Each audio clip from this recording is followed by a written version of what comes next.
নমস্কার বন্ধুরা, আজকে আমি আদর্শ নদীর প্রবাহটা আলোচনা করছি। নদীগুলো সাধারণত পার্বত্য অঞ্চল থেকে উৎপন্ন হয়ে মাধ্যাকর্ষণ বলের প্রভাবে ধীরে ধীরে কিন্তু নিচে নেমে আসে।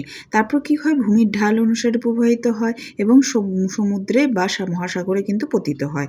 সুদীর্ঘ পথ চলতে চলতে এই নদী প্রবাহের মধ্যে পার্থক্য ঘটে।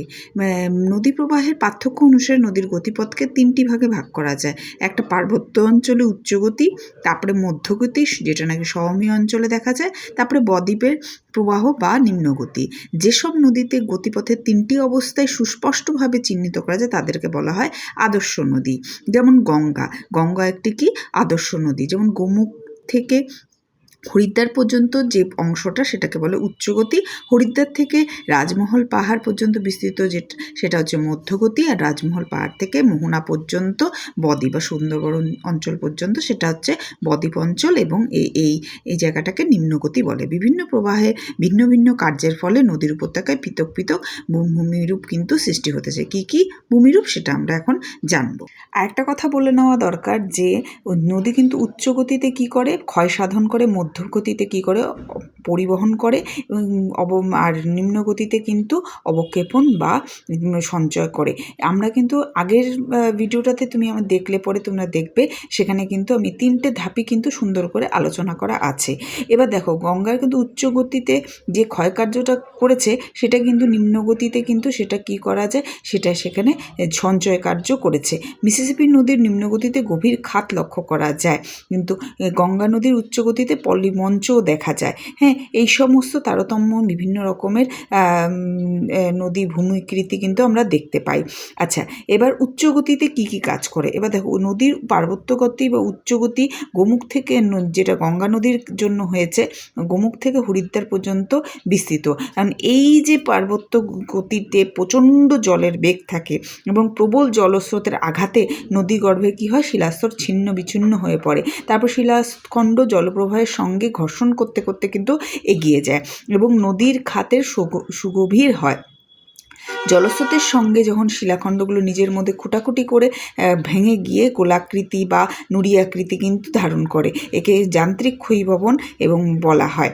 এবং এছাড়া এখানে চুনাপাথর, ডলোমাইট ইত্যাদি থাকলে রাসায়নিক প্রক্রিয়ারও কিন্তু ক্ষয় দেখা যায়। এবং এতে নদী উচ্চগতিতে তিনটি বৈশিষ্ট্য কি কি লক্ষ্য করা যায়। এখানে নদীর প্রবল বেগে সোজা নিচের দিকে ছোটে, তাই নদীর উপত্যকায় কিন্তু আকৃতি কিন্তু সোজা বা স্ট্রেট হয়। হ্যাঁ, নদীপথে খাড় আর ঢালের জন্যই নদীর গতিবেগ কিন্তু তীব্র হয়, আর নদীর বহন ক্ষমতা থাকে খুব বেশি। আর এখানে হচ্ছে কি হয়, নদী বৃহৎ প্রস্তর এসে পড়লে পরে স্রোতের বেগে কিন্তু এইটি মানে যেই ধাক্কার বেগে কিন্তু এটা বুলাকৃত গর্তে বুতলাকার গর্তের কিন্তু সৃষ্টি হয়। একে কি বলা হয়, মন্থকূপ। এবার মন্থকূপটা তোমরা দেখতে পাবে যে এটা কিন্তু পার্বত্য অঞ্চলেই হয়। পার্বত্য অঞ্চল অধিকাংশ নদী কি হয়, বরফ গলা জলের উৎপন্ন হয়, এর জন্য জলের অভাবও হয় না। এবং ক্রান্তীয় নিরক্ষীয় অঞ্চলে এর কিন্তু কি হয়, বরফ গলা জলের যুক্ত নদী কিন্তু খুবই আমরা দেখতে পারি। এবং বড় বড় শিলাখণ্ডের নিচে নদীগর্ভের স্থান কিন্তু ভালো দেখা যায়।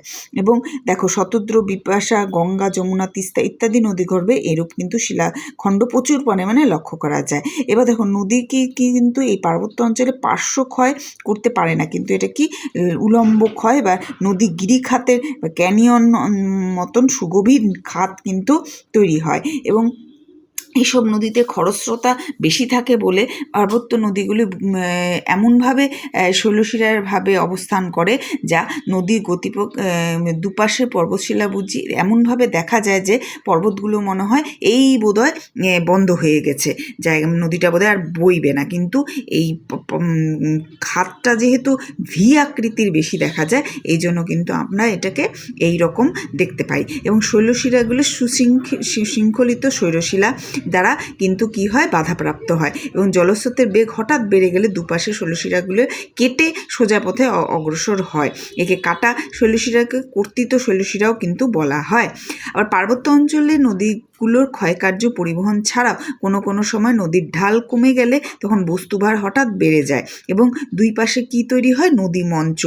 এবং এই পার্বত্য প্রবাহের শেষ পর্যায়ে নদীপথের ঢাল কমে গেলে সেখানে নুড়ি কাকর বালি সঞ্চিত হয়ে কি তৈরি করে, পল্লল পাখা বা পলিশঙ্কু। তাহলে দেখো পার্বত্য অঞ্চলে পর্বতের পাদদেশে তরাই অঞ্চলে, যেটা আমরা ডুয়ার্স নামে আমাদের উত্তর পশ্চিমবঙ্গে দেখতে পাই, সেসব অঞ্চলে কিন্তু বিভিন্ন রকমের নুড়ি পাথর কিন্তু পলি অংশ কিন্তু সমতল ভূমির মতনই জমতে দেখা যায়। তাহলে তুমি চিন্তা করো নদীর উচ্চ গতিতে কি আমরা দেখতে পেলাম, মন্থকূপ, পার্শ্বক্ষয় জনিত জন্য নদী গর্ভের ঘর্ষণপ্রাপ্ত ক্ষয়, তারপরে গিরিখাত, ক্যানিয়ন, জলপ্রপাত, খরস্রোতা এবং শৃঙ্খলিত শৈলশিরা, কর্তিত শৈলশিরা এবং নদী মঞ্চ কিন্তু আমরা দেখতে পাই।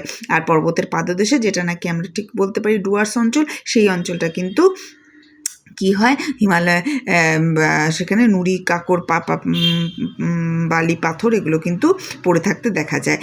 ভারে তারপরে দেখো হিমালয় পাদদেশে গঠিত এমন সমতল ক্ষেত্রে উত্তরাংশ ভাবার নামে এবং দক্ষিণাংশ তরাই নামে পরিচয়। ভাবরের প্রবেশে পলিমঞ্চে কোনো নদীকে তাদের প্রবাহ হারিয়ে ফেলতে দেখা যায়। এই হারানো প্রবাহ তরাই অঞ্চলে পুনরায় গিয়ে বেরিয়ে পড়ে। হ্যাঁ, পর্বতের পাদদেশে শিলাখণ্ড, নুড়ি কাকর বালি ইত্যাদির দ্বারা গঠিত অঞ্চলে নদীগুলো যাবার পথে বিনুনি আকার ধারণ করে। তিস্তা, তোরসা, জলঢাকা, মহানন্দা এগুলি হচ্ছে বিনুনি আকারে মানে আকৃতিটা কিন্তু নদীর দেখা যায়। এবার দেখো এই যেখানে একটা চিত্র আছে, এই চিত্রটাতে দেখা যায় আমরা উচ্চগতিতে নদী, গিরিখাত, খরস্রোত, জলপ্রপাত, নদী খাতের গ্রাস, এই যেখানে ক্ষয়সাধনটা হয় এটা মধ্যগতিতে, এই যে তলদেশ ক্ষয়সাধন। দেখো উচ্চগতিতে আমরা এইমাত্র দেখলাম যে উচ্চগতিতে ভি আকৃতির উপত্যকার কিন্তু সৃষ্টি হয় এবং ভি আকৃতিতে জন্যই কিন্তু শৃঙ্খলিত শৈলশিরা আমরা দেখতে পারি এবং তাতে কর্তিত শৈলশিরাও আমরা দেখতে পারি। তো এখানেই নদী মঞ্চ, এখানে নদীর ঢাল হঠাৎ কমে গেলে, বস্তুভারের পরিমাণ কমে গেলে পলিশঙ্কু বা পল্লল শাখা দেখা যায়। তো এই যে উচ্চগতিতে এই ধরনের তোমার চিত্র আমরা দেখতে পারি। আবার দেখো যখন মধ্যগতিতে আসবো তখন নদীর বাঁকটা দেখো, এদিকে সমতল ভূমিতে যখন মাত্র পতিত হলো তখন হচ্ছে উপত্যকার বিস্তারটা কিন্তু ইউ শেপ হয়ে যাচ্ছে, ঠিক আছে, ইউ শেপ পরিমাণটা কত বেড়ে গেল। আবার দেখো এখানে নিম্নগতিতে যখন প্লাবনভূমি, সমভূমি, অশ্বক্ষুরাতি হ্রদ বা বদ্বীপ সৃষ্টি হওয়ার জায়গাটাতে তখন কিন্তু আমরা এই অবক্ষেপণের জায়গাটা দেখতে পারি। এই সময় কিন্তু এল প্যাটার্ন সৃষ্টি হয়। এল প্যাটার্ন কেন বলবো, লাস্টে তো সমুদ্র গিয়ে তোমার মিশে যায়, এই জন্য এটাকে এল প্যাটার্নই আমি বলতে পারি। তারপরে দেখো নেক্সট আছে, দেখছি যে সমতল ভূমি প্রভাব বা মধ্যগতি। পার্বত্য অঞ্চল ছাড়িয়ে যখন নদী সমভূমিতে প্রবেশ করে তখন সেখান থেকে বদ্বীপ অঞ্চলে না ঢোকা পর্যন্ত অংশটুকে কি বলা হয়, সমভূমি বা মধ্যগতি। এই সময়টা হরিদ্বারের যদি আমরা গঙ্গা ভেবে থাকি, গঙ্গা নদীকে, তাহলে আমরা হরিদ্বার থেকে রাজমহল পাহাড় পর্যন্ত বিস্তৃত অংশ গঙ্গা সমভূমি প্রবাহ। এই অংশে নদীর মৃদু ঢাল বয়ে যায় এবং জলস্রোতের বেগ হ্রাস পায়। মানে পার্বত্য অঞ্চলে যতটা পরিমাণ স্পিড থাকে তার চেয়ে কিন্তু অনেকটা এখানে কি হয়, কম হয়ে যায়। এরপরে কি হয়, শুধুমাত্র বৃহত্তর শিলাগুলিকে কিন্তু বয়ে আনতে আর পারে না। হ্যাঁ, এরপরে কি হয়, নদীগর্ভে সঞ্চিত হওয়া বা সেটাকে পলি, বালি, কাদা এই সব জিনিসগুলোকে কিন্তু বেশি জলস্রোতে ভাসতে থাকে। এর ফলে এখানে জলের ঘনত্ব বৃদ্ধি পেতে দেখা যায় এবং সমভূমি প্রবাহে নানা অসংখ্য উপনদী বা মূল নদীতে এসে জল যোগায় এবং এই জায়গাটার মধ্যে উপনদী, শাখা নদী কিন্তু সমতল ভূমিতেই বেশি সৃষ্টি হয় এবং নদীর ঢাল কমে যাওয়ার জন্য জলপ্রবাহ বৃদ্ধির দরুন কিন্তু জলের চাপ বাড়লে নদীর মোহনার দিকে চলে যায়। হ্যাঁ, আবার দেখো সমতল প্রবাহের জলের সরবরাহ বেশি অথচ স্রোতের বেগ কম থাকে। এখানে নদীর নিম্নক্ষয় কমে যায়, পার্শ্বক্ষয়টা বৃদ্ধি পায় এবং নদী আঁকাপাকা মুখে কিন্তু প্রবাহিত হয় এবং এই আঁকাপাকা পথে যখন প্রবাহিত হয় তখন সেটা কি সৃষ্টি করে, অশ্বক্ষুরাকৃতি হ্রদ। মানে হচ্ছে কি, নদীটা সোজা পথে যখন চলতে থাকে তখন তো উচ্চগতিতে আসলো, কিন্তু তারপরে যখন সেটা সমতল ভূমিতে প্রবেশ করে তখন তার বাঁকটা কিন্তু বেড়ে যায়। অনেক সময় তোমার গঙ্গার বাঁকটা দেখা যায়। হ্যাঁ, গঙ্গার ইয়েতে ম্যাপে দেখা যাবে যে নদীর বাঁকগুলো আমরা যখন ম্যাপে করে থাকি তখন একটু ঘুরিয়ে পেঁচিয়ে সাপের আকৃতি করে থাকি। তো সেই জায়গাটাতে যখন জলের প্রবাহ যখন একটু স্পিডটা কমে যায় তখন একটা অংশে কি করে, একটা নদী সেই পথটা অনেক সময় ছেড়ে দেয়, ছেড়ে গিয়ে আবার নতুন পথে যাওয়ার সৃষ্টি করে। এইখানে যে এই ছেড়ে যাওয়া অংশটা কিন্তু যে আকৃতিটা ধারণ করে সেটা হচ্ছে অশ্বের যে খুর সেটার আকৃতি ধারণ করে, সেটা দেখতে অনেকটা ইউ প্যাটার্নের থাকে। তো সেটাকে কি বলা হয়, অশ্বক্ষুরাতি হ্রদ। যখন আমরা পরবর্তীতে আবার এই যে ভূমিরূপগুলো আমরা ডিটেলসে পড়বো তখন সেখানে চিত্র হিসাবে দেখা যেতে পারবে যে কিভাবে অশ্বক্ষুরাতি হ্রদটা সৃষ্টি হয়েছে। এবার দেখো সেখানে তারপরে কি হয়, অগভীর নদীখাত দিয়ে জল ভালোভাবে নিকাশিত হতে পারে না দেখে নদীগুলোর বালুচরও কিন্তু দেখা যায়। এবার সমভূমি প্রবাহ মধ্যগতিতে জলস্রোতের বেগ কম থাকে পার্বত্য অঞ্চলে বয়ে আনা নুড়ি কাকুর বালি পলি কাদা ইত্যাদি নদীগর্ভেই কিন্তু তলদেশ ভরাট করে। বর্ষাকালে নদীর যখন প্রচুর জল আসে তখন প্লাবনভূমি বা দুই তীরে স্বাভাবিক বাঁধ বা লেভি সৃষ্টি করে এবং কখনো কখনো পশ্চাৎ জলভূমিও গড়ে ওঠে। তাহলে এই সমভূমিতে কিন্তু নদীর গঠন কার্যের মধ্যে কী কী ভূমিরূপ থাকে, অশ্বক্ষুরাতি হ্রদ, বালুচর, প্লাবনভূমি, পশ্চাৎ জলাভূমি, স্বাভাবিক বাঁধ ইত্যাদি। এগুলো কিন্তু আমরা স্বাভাবিক বাঁধটা কিন্তু কি যে পলি জমে জমে স্বাভাবিক বাঁধটা গঠন হয়। এবার দেখো তারপরে কি আছে, নদীর নিম্নগতি বদ্বীপ প্রবাহ।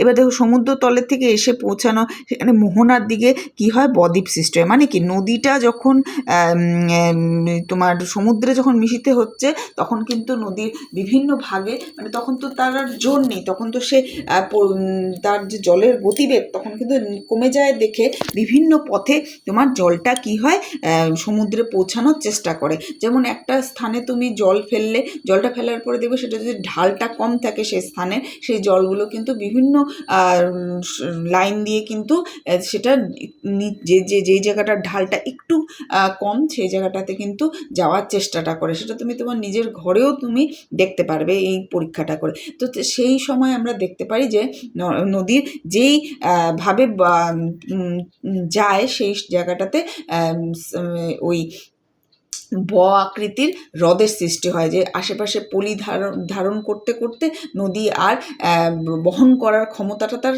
কমে যায় এবং সেখানে জল যেভাবে প্রবাহিত হয় সেখানে কিন্তু আকৃতির হ্রদের সৃষ্টি হয়। এটাই হলো নদীর কি নিম্নগতি বা বদ্বীপ অঞ্চল। আমরা দেখো যারা পশ্চিমবঙ্গে বসবাস করি, আমরা দার্জিলিং অঞ্চলে বা যারা আসামে কেউ যদি গিয়ে থাকো তখন তোমরা পার্বত্য অঞ্চলে মেঘালয় যে সেভেন সিস্টার আছে সেখানে দেখলে আমরা দেখতে পারি যে পার্বত্য অঞ্চলে যে উচ্চ গতিতে কীভাবে জল ঝর্ণার আকারে জলগুলো নিচে মাটিতে পতিত হয় এবং সেটা কিন্তু নদী উচ্চ গতির আমরা ভালো দেখতে পারি। আবার যখন আমরা সমতল ডুয়ার্স অঞ্চলে যদি আমরা পশ্চিমবঙ্গের ডুয়ার্স অঞ্চলে যেমন যাই তাহলে আলিপুরদুয়ার শিলিগুড়ি এসব জায়গা দেখি আমরা বিভিন্ন নদীর মধ্যে কিন্তু সেই সমতল ভূমির যে বেগটা সেটাতে আমরা দেখতে পাই যে নুড়ি কাকর বালি পাথর কিন্তু নদীতে জমে থাকতে কিংবা তার প্রবাহ কিংবা বন্যাকালীন পরিস্থিতি সেগুলো কিন্তু আমরা সচক্ষে দেখতে পাই। আবার যখন সেটা আমরা যখন ধীরে ধীরে যখন সাউথ বেঙ্গলে অথবা কলকাতার পরে যখন আমরা সুন্দরবন এলাকায় যে যাই তখন দেখি কিন্তু আমরা নিম্নগতি যখন সমুদ্রের সাথে মিলিত হয় তখন পৃথিবীর বৃহত্তম বদ্বীপ অঞ্চল সুন্দরবনে কিন্তু আমরা দেখতে পাই। তো এই যে গঙ্গার প্রবাহতেই আমরা দেখতে পাই যে বিভিন্ন রকমের ভূপৃষ্ঠের বিভিন্ন যে আকৃতি প্রকৃতি আমরা কিন্তু খুব সুন্দরভাবে দেখতে পাই। এবং আমি এই উদাহরণগুলো এই জন্যই দিলাম যে যদি কেউ এইসব স্থানে যাও তাহলে তোমাদের সেই যে স্পষ্ট ধারণাটা খুব ভাবেই হবে, তার জন্যই এই উদাহরণটা দেওয়া। এরপর দিন আমি নদীর কার্যের ফলে গঠিত ভূমিরূপের যে বিভিন্ন রকম চিত্র সেটা নিয়ে একটু দেখাবো এবং সেটা নিয়ে আলোচনা করব। আজকের জন্য ধন্যবাদ, থ্যাংক ইউ।